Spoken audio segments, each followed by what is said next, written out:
ಬೇಜಾರು ವಿಷಯ ಏನಂದರೆ, ಇವಾಗ ನಾನು ತಪ್ಪು ಮಾಡಿದ್ದೀನಿ, ನಾನೇ ಸತ್ತಿದ್ದೀನಿ ಅಂದಾಗ ಹೊಟ್ಟೆ ಉರಿಯಲ್ಲ. ಅಯ್ಯೋ ಬಿಡು, ಸ್ಪೀಡಾಗಿ ಹೋಗ್ತಿದ್ದ, ವೀಲಿಂಗ್ ಮಾಡ್ಕೊಂಡು ಹೋಗ್ತಿದ್ದ, ಬಿದ್ದ, ಸತ್ತ.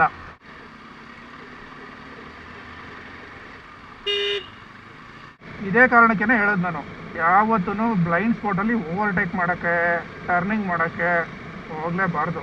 ಟ್ರ್ಯಾಕ್ಟ್ರ್ ಹಿಂದೆಗಡೆಯಿಂದ ಮುಂದೆಗಡೆ ಬರ್ತಾ ಇರೋದು ಕಾಣಿಸುತ್ತಾ, ಸ್ವಲ್ಪ ತಲೆ ಹಿಂಗೆ ಬಗ್ಸಿ ನೋಡ್ಬಿಟ್ಟು ಏನು ಬರ್ತಿಲ್ಲ ಅಂದರೆ ಆಮೇಲೆ ಓವರ್ಟೇಕ್ ಮಾಡಬೇಕು.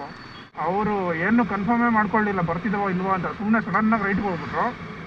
ಆ ಕಡೆಯಿಂದ ವೆಹಿಕಲ್ ಬರ್ತಾರೆ ನೋಡ್ಬಿಟ್ಟು ಸಡನ್ನಾಗಿ ಲೆಫ್ಟ್ ಕಡೆ ಇತ್ತವ್ರು. ಮತ್ತೆ ಬೇರೆ ಯಾವುದೇ ವಿಷಯದಲ್ಲಾಗಲಿ 1 ಸೆಕೆಂಡ್ 2 ಸೆಕೆಂಡ್ ಆ ಕಡೆ ಈ ಕಡೆ ಆದರೆ ಏನೂ ಪ್ರಾಬ್ಲಮ್ ಆಗೋಲ್ಲ.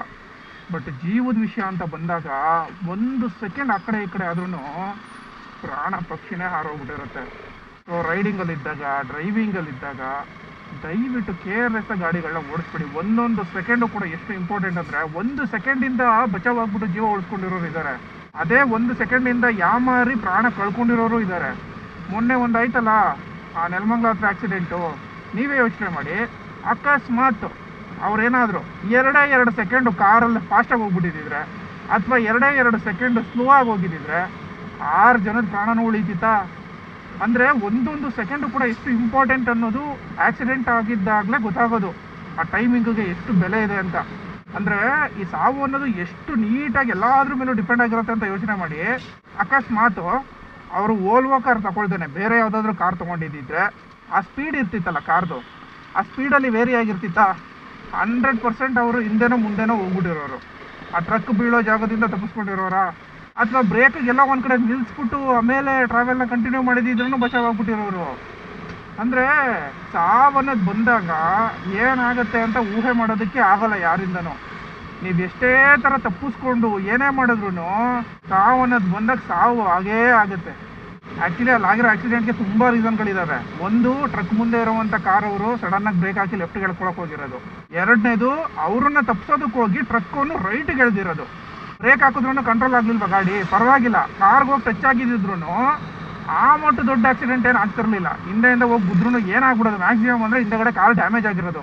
ಯಾಕಂದರೆ ನಿಮಗೆ ಗೊತ್ತು, ಅಷ್ಟು ವೆಯ್ಟ್ ಇರೋ ಟ್ರಕ್ಕು ಎಷ್ಟರಲ್ಲಿ ಹೋಗ್ತಿರುತ್ತೆ, ಮ್ಯಾಕ್ಸಿಮಮ್ ಅಂದರೆ 40-50ನಲ್ಲಿ ಹೋಗ್ತಿರುತ್ತೆ. 60 ಅಂತಲೇ ಇಟ್ಕೊಳ್ಳಿ, 60 ಸ್ಪೀಡಲ್ಲಿ ಹೋಗಿ ಕಾರ್ಗೆ ಹಿಂದೆಯಿಂದ ಗುದ್ದಿದ್ರೆ ಏನು ಕಾರ್ ಡ್ಯಾಮೇಜ್ ಆಗಿರ್ತಿತ್ತು ಅಷ್ಟೇ, ಬಟ್ ಸಾವು ನೋವೇನು ಆಗ್ತಿರ್ಲಿಲ್ಲ. 3ನೇ ರೀಸನ್ ಏನು ಅಂದರೆ, ಓಲ್ವೋ ಕಾರ್ ಈ ಕಡೆಯಿಂದ ಹೋಗ್ತಾ ಇತ್ತಲ್ಲ, ಆ ಕಡೆ ರೂಟಲ್ಲಿ ಒಂದು ಟ್ರಕ್ಕು ಏನೂ ರೀಸನ್ ಇಲ್ದೇ ಸುಮ್ಮನೆ ರೋಡ್ ಸೈಡಲ್ಲಿ ನಿಂತ್ಕೊಂಡಿದ್ದಾನೆ. ಅದು ಏನೇನು ನಿಲ್ಸಿದ್ನೋ ಗೊತ್ತಿಲ್ಲ, ಕೆಟ್ಟೋಗಿ ನಿಂತಿತ್ತೋ ಅಥವಾ ಇನ್ನೊಂದು ರೀಸನ್ನೋ ಗೊತ್ತಿಲ್ಲ. ಬಟ್ ಆ ಟ್ರಕ್ಕು ಹೈವೇ ರೋಡಲ್ಲಿ ಆ ಥರ ನಿಲ್ಸ್ಕೊಂಡು ಯಾರಾದರೂ ನಿಂತ್ಕೊತಾರ? ಆ ಟ್ರಕ್ ಏನಾದರೂ ಅಲ್ಲಿ ಇರಲಿಲ್ಲ ಅಂದಿದ್ದರೆ, ಆಕ್ಸಿಡೆಂಟ್ ಆಗಿರೋ ಟ್ರಕ್ ಇದೆಯಲ್ಲ ಅದು ಓಲ್ವೋ ಕಾರ್ ಮೇಲೆ ಬೀಳ್ತಾನೆ ಇರಲಿಲ್ಲ. ಅವ್ರು ಸಾಯಲೇಬೇಕು ಅಂತ ಹಣೆ ಬರದಲ್ಲಿ ಬರೆದಿದ್ದಕ್ಕೇ ಎಷ್ಟೋ ರೀಸನ್ಗಳು ಸೇರಿಕೊಂಡು ಈ ಅನಾಹುತ ಆಗಿರೋದು. ಕೆಲವರಂತೂ ವಾದನೂ ಮಾಡ್ತಿದ್ರು, ಬೇರೆ ರೇಂಜ್ ರೋವರ್ ಆಗಿದ್ದಿದ್ರೆ, ರೋಲ್ಸ್ ರಾಯ್ಸ್ ಆಗಿದ್ದಿದ್ರೆ, ಟಾಟಾ ಆಗಿದ್ದಿದ್ರೆ, ಆಡಿ ಆಗಿದ್ದಿದ್ರೆ, BMW ಆಗಿದ್ದಿದ್ರೆ ಎಷ್ಟೊಂದು ಆಗ್ತಿರಲಿಲ್ಲ, ಇಂಪ್ಯಾಕ್ಟು ಬದುಕ್ಬಿಟ್ಟಿರೋರು ಅವರು ಅಂತ. ಚಾನ್ಸೇ ಇಲ್ಲ ಬ್ರದರ್. ಬಿಕಾಸ್ ನಿಮಗೆ ಗೊತ್ತು, ಕಾರಲ್ಲಿ ಪಿಲ್ಲರ್ಗಳೇನು ಅಷ್ಟೊಂದು ಸ್ಟ್ರಾಂಗ್ ಇರ್ತಾವ? A pillar, B pillar, C pillar ಅಂತ ಇರುತ್ತಲ್ಲ, ಅವೆಲ್ಲ ಏನು ಅಷ್ಟೊಂದು ಸ್ಟ್ರಾಂಗ್ ಇರಲ್ಲ. ಆಬ್ವಿಯಸ್ಲಿ ವೆಯ್ಟ್ ಬಿದ್ದಿದ ತಕ್ಷಣ ಅಪ್ಪಚ್ಚಿ ಆಗ್ಬಿಡುತ್ತೆ ಕಾರು. ಹಿಂದೆಯಿಂದ ಇಂಪ್ಯಾಕ್ಟ್ನ ತಡ್ಕೊಳ್ಳೋವಂಥ ಪಾರ್ಟ್ಸ್ಗಳು ಇರುತ್ತೆ, ಸೊ ಹೆಂಗೋ ಮ್ಯಾನೇಜ್ ಆಗುತ್ತೆ. ಬಟ್ ಮೇಲಿಂದ ಬಿದ್ದರೆ ಯಾವುದೇ ಕಾರ್ ಆಗಿದ್ರೂ ತಡ್ಕೊತಿರ್ಲಿಲ್ಲ.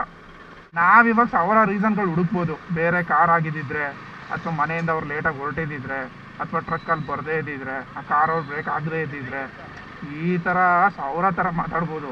ಬಟ್ ಒಂದು ಹೇಳ್ತೀನಲ್ಲ, ಸಾವು ಅನ್ನೋದು ಬಂದಾಗ ನಾವು ತಪ್ಪಿಸ್ಕೊಳ್ಳೋದಕ್ಕೆ 1000 ಸರ್ಕಸ್ಗಳು ಮಾಡಿದ್ರೂ ತಪ್ಪಿಸ್ಕೊಳಕ್ಕಾಗಲ್ಲ. ಅದು ಏನಾದರೂ ಒಂದು ಕಡೆಯಿಂದ ಇನ್ಯಾವುದೋ ರೀತಿಯಿಂದ ಬಂದು ಅಟ್ಕಾಯಿಸ್ಕೊಳುತ್ತೆ. ಯಾರೇ ಆಗಲಿ ಸಾಯಬೇಕು ಅಂತ ಇಷ್ಟಪಟ್ಟು ಹೋಗಿ ಸಾಯಲ್ಲ. ಇವಾಗ ಫಾರ್ ಎಕ್ಸಾಂಪಲ್ ಅವರನ್ನೇ ತೊಗೊಂಡ್ರೆ, ಓಲ್ವೋ ಕಾರ್ ತೊಗೊಳೋದು ಏನಿತ್ತು, 1,20,00,000 ಕೊಟ್ಟು. ಆಕ್ಸಿಡೆಂಟ್ ಆದರೆ ನಾವು ಸೇಫ್ ಆಗಿಬಿಡ್ತೀವಿ ಅನ್ನೋ ರೀಸನಿಂದನೇ ಅವ್ರು ಅಷ್ಟು ಖರ್ಚು ಮಾಡಿ ಆ ಕಾರ್ ತೊಗೊಂಡಿರೋದು. ಏನಾಯ್ತು ಇವಾಗ? ಸೊ ಸಾವಿಂದ ತಪ್ಪಿಸ್ಕೊಳ್ಳೋದಕ್ಕೆ ನಾವು ನೆಪಗಳು ಹುಡುಕ್ತೀವಿ ಅಷ್ಟೇ, ಬಟ್ ಯಾವುದೇ ಕಾರಣಕ್ಕೂ ತಪ್ಪಿಸ್ಕೊಳ್ಳೋದಕ್ಕೆ ಆಗಲ್ಲ. ಅದಕ್ಕೆ ಇರೋಷ್ಟು ಜನ ಎಂಜಾಯ್ ಮಾಡ್ಕೊಂಡು ಇದ್ಬಿಡಿ, ಕೇರ್ಲೆಸ್ ಆಗಿ ಬದುಕ್ಬಿಡಿ. ಹಂಗೆ ಅಂದ್ಬಿಟ್ಟು ಅಯ್ಯೋ ಹೆಂಗಿದ್ರು ಸಾಯ್ತೀನಲ್ಲ ಬಿಡು, ಕೇರ್ಲೆಸ್ ಆಗಿ ಬದುಕೋಣ, ಕೇರ್ಲೆಸ್ ಆಗಿ ಗಾಡಿ ಓಡಿಸೋಣ, ಅದನ್ನು ಮಾಡಬೇಡಿ. ಇಂಥ ನೆಗ್ಲಿಜೆನ್ಸಿಗಳು ಮಾಡಿನೇ ಆಕ್ಸಿಡೆಂಟ್ಗಳು ಜಾಸ್ತಿ ಆಗಿರೋದು ಬೆಂಗಳೂರಲ್ಲಿ. ಒಬ್ಬನೂ ಇಂಡಿಕೇಟರ್ ಯೂಸ್ ಮಾಡಲ್ಲ ಗುರು, ಅದು ಏನಕ್ಕೋ ಗೊತ್ತಿಲ್ಲ. ಈಗ ನೋಡಿ, ಆ ಟ್ರಕ್ ಮುಂದೆ ಹೋಗ್ತಿತ್ತಲ್ಲ ಕಾರು, ಅವನು ಗೂಬೆ ನನ್ನ ಮಗ ಲೆಫ್ಟ್ ಗಾಡಿ ಎಳೆಯೋದಕ್ಕಿಂತ ಮುಂಚೆ ಇಂಡಿಕೇಟರ್ ಹಾಕೊಂಡು ಸ್ಲೋ ಮಾಡಿದಿದ್ರೆ ಗಾಡಿನ, ಟ್ರಕ್ ಅವನು ಗೊತ್ತಾಗಿರೋದು, ಓಕೆ ಇವ್ನು ಲೆಫ್ಟಿಗೆ ತೊಗೊತಾವ್ನು ಇರುವಂಥ ಮುಂಚೆಯಿಂದಾನೆ ಸ್ವಲ್ಪ ಬ್ರೇಕ್ ಹಾಕೊಂಡು ಕಂಟ್ರೋಲ್ ಮಾಡ್ಕೊಂಡಿರೋನು ಗಾಡಿನ. ಆ ಗುಲ್ಡು ನನ್ನ ಮಗ ಇಂಡಿಕೇಟರ್ ಹಾಕ್ತಾನೆ ಸಡನ್ನಾಗಿ ಬ್ರೇಕ್ ಹಾಕಿ ಲೆಫ್ಟ್ ಗೆಳೆಯಕ್ಕೆ ಹೋಗಿರೋದಕ್ಕೇ ಇಷ್ಟೆಲ್ಲ ಅವಾಂತರಗಳಾಗಿರೋದು. ಇಂಡಿಕೇಟರ್ ಅನ್ನೋದು ಚಿಕ್ಕ ಕೆಲಸ ಗುರು, ಬರೀ ಚಿಕ್ಕ ಕೆಲಸ ಅದು, ಬಟ್ ಅದರಿಂದ ಆಗೋ ಇಂಪ್ಯಾಕ್ಟ್ ಇದೆಯಲ್ಲ ಸಿಕ್ಕಾಪಟ್ಟೆ ದೊಡ್ಡದು. 6 ಜನದ ಪ್ರಾಣ ಹೋಯ್ತಾ ಒಂದೇ ಒಂದು ಇಂಡಿಕೇಟರ್ ಹಾಕಿಲ್ಲ ಅನ್ನೋ ರೀಸನ್ಗೆ. ಇಂಡಿಕೇಟರ್ ಹಾಕಿದ್ದ ಅಂತಾನೆ ಇಟ್ಕೊಳ್ಳಿ, ಬಟ್ ಹಾಕಿದ್ರು ಹೆಂಗೆ ಹಾಕಿರ್ತಾನೆ ಗೊತ್ತಾ ಅವನು, ಇನ್ನೇನು ಟರ್ನ್ ಮಾಡಬೇಕು ಅಂತ ಟೈಮಲ್ಲಿ ಸಡನ್ನಾಗಿ ಇಂಡಿಕೇಟರ್ ಹಾಕ್ಬಿಟ್ಟು ಗಾಡಿ ಎಳೆದ್ಬಿಟ್ಟಿರ್ತಾನೆ, ಹಂಗೆ ಮಾಡಿರ್ತಾನೆ. ಇಲ್ಲ ಅಂದರೆ ಇಂಡಿಕೇಟ್ರೇ ಹಾಕಿರಲ್ಲ. ಯಾಕಂದರೆ ಮುಂಚೆನೇ ಇಂಡಿಕೇಟರ್ ಹಾಕೊಂಡು ಅವನೇನಾದ್ರೂ ಗಾಡಿ ಟರ್ನ್ ಮಾಡಿದ್ರೆ ಟ್ರಕ್ ಅವನು ಆ ಥರ ರೈಟ್ ಗಾಡಿ ಎಳೆಯೋದಕ್ಕೆ ಸಾಧ್ಯನೇ ಇಲ್ಲ. ಇಂಡಿಕೇಟರ್ ನೋಡಿದ ತಕ್ಷಣ ಅಬ್ವಿಯಸ್ಲಿ ಅವ್ನು ಸ್ಲೋ ಮಾಡ್ಕೊಂಡಿರೋನು. ಬೇಜಾರು ವಿಷಯ ಏನಂದರೆ, ಇವಾಗ ನಾನು ತಪ್ಪು ಮಾಡಿದ್ದೀನಿ, ನಾನೇ ಸತ್ತಿದ್ದೀನಿ ಅಂದಾಗ ಹೊಟ್ಟೆ ಉರಿಯಲ್ಲ. ಅಯ್ಯೋ ಬಿಡು, ಸ್ಪೀಡಾಗಿ ಹೋಗ್ತಿದ್ದ, ವೀಲಿಂಗ್ ಮಾಡ್ಕೊಂಡು ಹೋಗ್ತಿದ್ದ, ಬಿದ್ದ ಸತ್ತ, ಆ ಥರ ಸಾವು ಬಂದಾಗ ಯಾವನು ತಲೆ ಕೆಡ್ಸ್ಕೊಳ್ಳಲ್ಲ. ಬಟ್ ಇಲ್ಲಿ ತಪ್ಪು ಮಾಡಿರೋದು ಯಾರು, ಸತ್ತಿದ್ದೀನಿ ಯಾರು, ಅದ್ರ ನೋವು ತಿನ್ನೋದು ಇನ್ಯಾರು, ಯಾಕ್ರೋ ಇವೆಲ್ಲ. ಬೇರೆ ರೂಲ್ಸ್ಗಳನ್ನಂತೂ ನೀವು ಫಾಲೋ ಮಾಡಲ್ಲ ಕಂಡ್ರೋ ಟ್ರಾಫಿಕ್ ವಿಷಯದಲ್ಲಿ. ಅಟ್ಲೀಸ್ಟ್ ಇಂಡಿಕೇಟರ್ ವಿಷಯದಲ್ಲಾದರೂ ಫಾಲೋ ಮಾಡ್ರು. ನೀವು ಮಾಡೋ ತಪ್ಪಿಂದ ಬೇರೆ ಯಾರೋ ಸಾಯ್ತಿದ್ದಾರಲ್ಲಿ.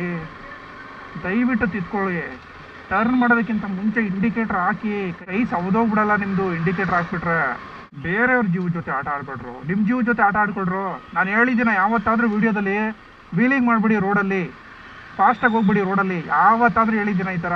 ಹೇಳಲ್ಲ ನಾನು. ಯಾಕಂದರೆ ವೀಲಿಂಗ್ ಮಾಡೋದು ಅವನ ಕರ್ಮ. ಬಿದ್ದರೆ ಬೀಳ್ತಾನೆ, ಸಾಯ್ತಾನೆ, ಅವನ ಕರ್ಮ ಅದು, ಅವನ ಹಣೆ ಬರೋದು. ಬೇಕು ಅಂತ ಸಾವನ್ನ ಎದೆ ಮೇಲೆ ತಂದ್ಕೋತಾ ಇರೋದು ಅವನು. ಅವನಿಗೆ ನಾನು ಬುದ್ಧಿ ಹೇಳೋದಕ್ಕೆ ಹೋದರೆ ನನಗೆ ಬುದ್ಧಿ ಇರೋಲ್ಲ. ಅವನೇ ಸಾಯೋದಕ್ಕೆ ರೆಡಿ ಇರುವಾಗ ಸಾಯ್ಬೇಡ ನೀನು, ವೀಲಿಂಗ್ ಮಾಡಬೇಡ ನೀನು ಅಂತ ಹೇಳೋದಕ್ಕೆ ನಾನು ಯಾರು? ನನಗೆ ಅಧಿಕಾರ ಇಲ್ಲ, ಸಾಯಿ ಹೆಂಗಾದರೂ ನೀನು. ಬಟ್ ಇಲ್ಲಿ ತಪ್ಪೇ ಮಾಡಿಲ್ಲ ಅವರು, ಅನ್ಯಾಯವಾಗಿ ಸತ್ರ. ನೀವ್ಯಾರೋ ಬೇರೆಯವ್ರು ಮಾಡಿರೋ ತಪ್ಪಿಂದ ಅವ್ರು 6 ಜನ ಸತ್ತರಲ್ರು, ಅದರಲ್ಲಿ 3 ಜನ ಮಕ್ಕಳು.